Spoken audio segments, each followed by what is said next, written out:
my name is Jamie LaFear. I am a Huntingtonian by birth and completed my undergraduate here at Marshall University. I am educated in functional nutrition, which is a little different than a typical dietitian.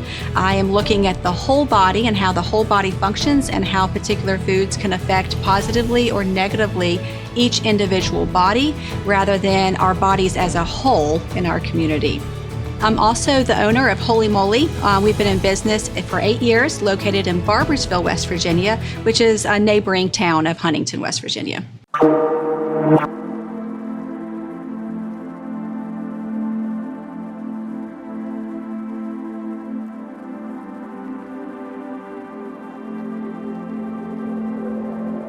So we've kind of characterized what obesity is and what being overweight is using a system called the BMI or body mass index.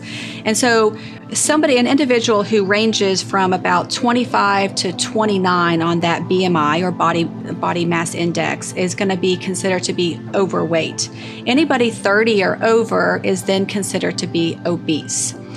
So if you're not familiar with what a BMI is, just a quick Google search can help you identify what BMI means and also how to find out your personal BMI. So simple questions like your height, your age, and your weight are going to be questions that they would be asking to help calculate what your BMI may be.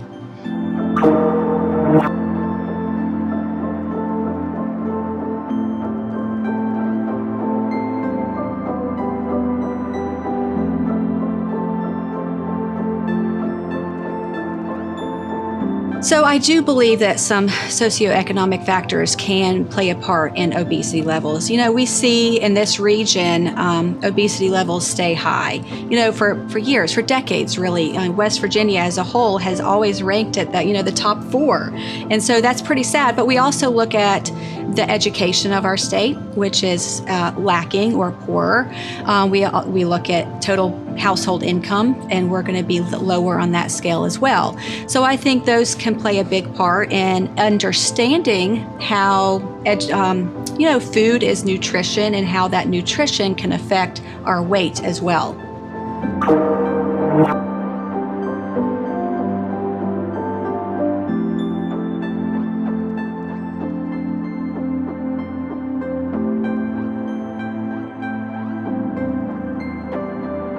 As Americans as a whole, we kind of discussed West Virginia being one of the top, in the top 4, always higher of the obesity rate. But as a nation, we're seeing numbers between 33% of the U.S. population are now considered to be overweight or obese. And that's also taking into consideration our children. And so, we really have to step back and look like what has changed over the years to have such a growing number of obesity or overweight issue or epidemic in our society. And when you start really looking at that, not only everyone has an automobile. So we're not walking places, we're driving places now. We're not, walking even to the bus stop, hardly. We're driving. So that's one thing. So we have such a sedentary life, so we're not burning the caloric intake that we used 2 years ago. But also our nutrition has changed so much. And, I've talked about in another series that we did on diabetes, we talked about our standard American diet really is being stripped of nutrients. And so when we're not getting the nutrients our body needs to function and to be within balance, we're always going to be malnourished. And so it's pretty, they kind of go hand in hand, but we're eating a lot more processed foods. We're living this culture of the here, right now kind of way of thinking. And so instead of cooking or growing a garden and watching that garden grow and bringing those vegetables in, which all require movement, right? We're now taking something off a shelf. Or, from the shelf to eat. We're throwing something in the microwave or something out of the freezer, which is great for time because it makes it easier. However, anything that you're going to make shelf stable is really going to be stripped of nutrients, and they have to strip the nutrients in order to make it shelf stable. And so when you do that, you're loading up a packaged good or a cereal or anything like that with more artificials or lots of sugars, lots of sodiums. So those things in excess are not good for our bodies either. So we do see a lot of that go hand in hand with, the decline of, the quality of our food, as well as the escalation of the obesity rates here in America. We live such a sedentary lifestyle, and we're wanting to eat things that are quick and easy. Sure, they taste good, but it's also very addicting. And so that chemistry in our brain, those hormones in our brain that tell us we want more, are always going to be there. And so we're never going to be satisfied with what we're eating. We're also eating foods that are filled and loaded with so much flavor that when we actually eat something like a strawberry, they're not as sweet as eating a bowl of Fruity Pebbles. So all those flavors can be altered with what we are desires. We're desiring something that has more robust flavor, but those robust flavors can be artificial, can be fake. They're not really from the earth, so to speak.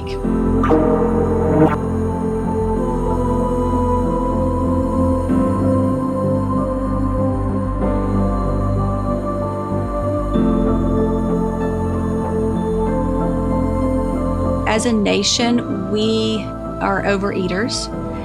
I think we reach for food for comfort, so there's an emotional attachment also to food a lot of times. And, we as a nation are considered to be the most overfed, but also the most malnourished in the world. And so what that means is that we're consuming calories. We can be consuming 2,000, 3,000 calories a day, but there's no micronutrients. And so what those micronutrients are all those little all the little kind of the vitamins and minerals that make up the food that we're consuming every day. And so if we're not getting enough micronutrients, our bodies are always going to be malnourished. And another thing that's happened over the years is that, our farming practices have changed. And so when a farmer is told, well, you now grow corn, now you can never grow anything else again. And so I remember going back into our elementary history and learning about crop rotation. And why we did crop rotations was because every crop, every vegetable or fruit that we may, or grain that we could be growing, is taking things from our soil, but also giving back different nutrients to the soil. And so now our foods are stripped of nutrients as well. So it's very, being with Wholi Moli for 8 years, I work with supplements every day, and it's become a necessary factor, a part of life, because our foods are not as dense in nutrition as they used to be. And so taking a supplement, taking a multivitamin that's a good solid multivitamin that's going to give our bodies some of those, it's going to help satisfy the body so that our bodies can function more properly is going to be key. But consuming the right amount of calories and very dense nutrition is going to be key in limiting your chances of obesity, making sure that you're eating or consuming enough calories for your body. In different times in life and different ages, we're going to be needing less or more, but really also listening to our body's needs. How do we feel after we eat a meal? Do we feel sluggish? How is our digestion with that meal? And so stopping and paying attention to how we're feeling, with our digestion, or even mentally, or our joints hurting, things like that are going to be key in long-term, the fight against obesity and just overall health.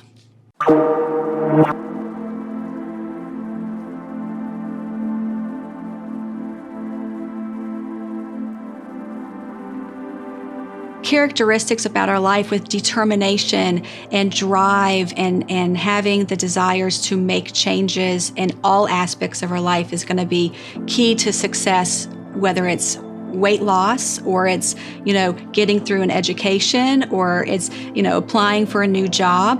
It's that drive. And there's so many different things that we can do to help to bring the body back down into homeostasis, into balance. We're going to be working with diet. We're going to be working with movement.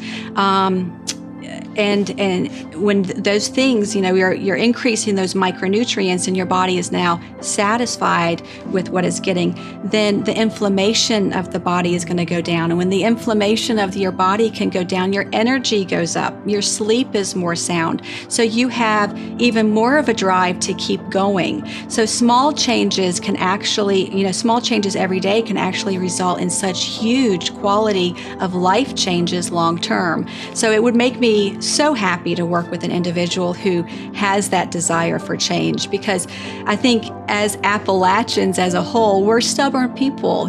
We've done something a certain way all of our life, so why change now?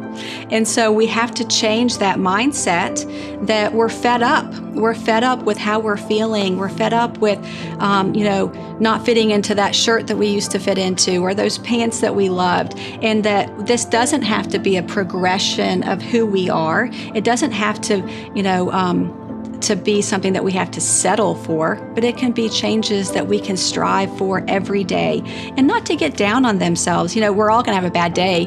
We're all going to have that moment where we grab that cookie or ate an extra piece of pizza when we probably shouldn't have. But there's always tomorrow. There's always that next meal. There's always more movement. So I would be thrilled to work with somebody like that.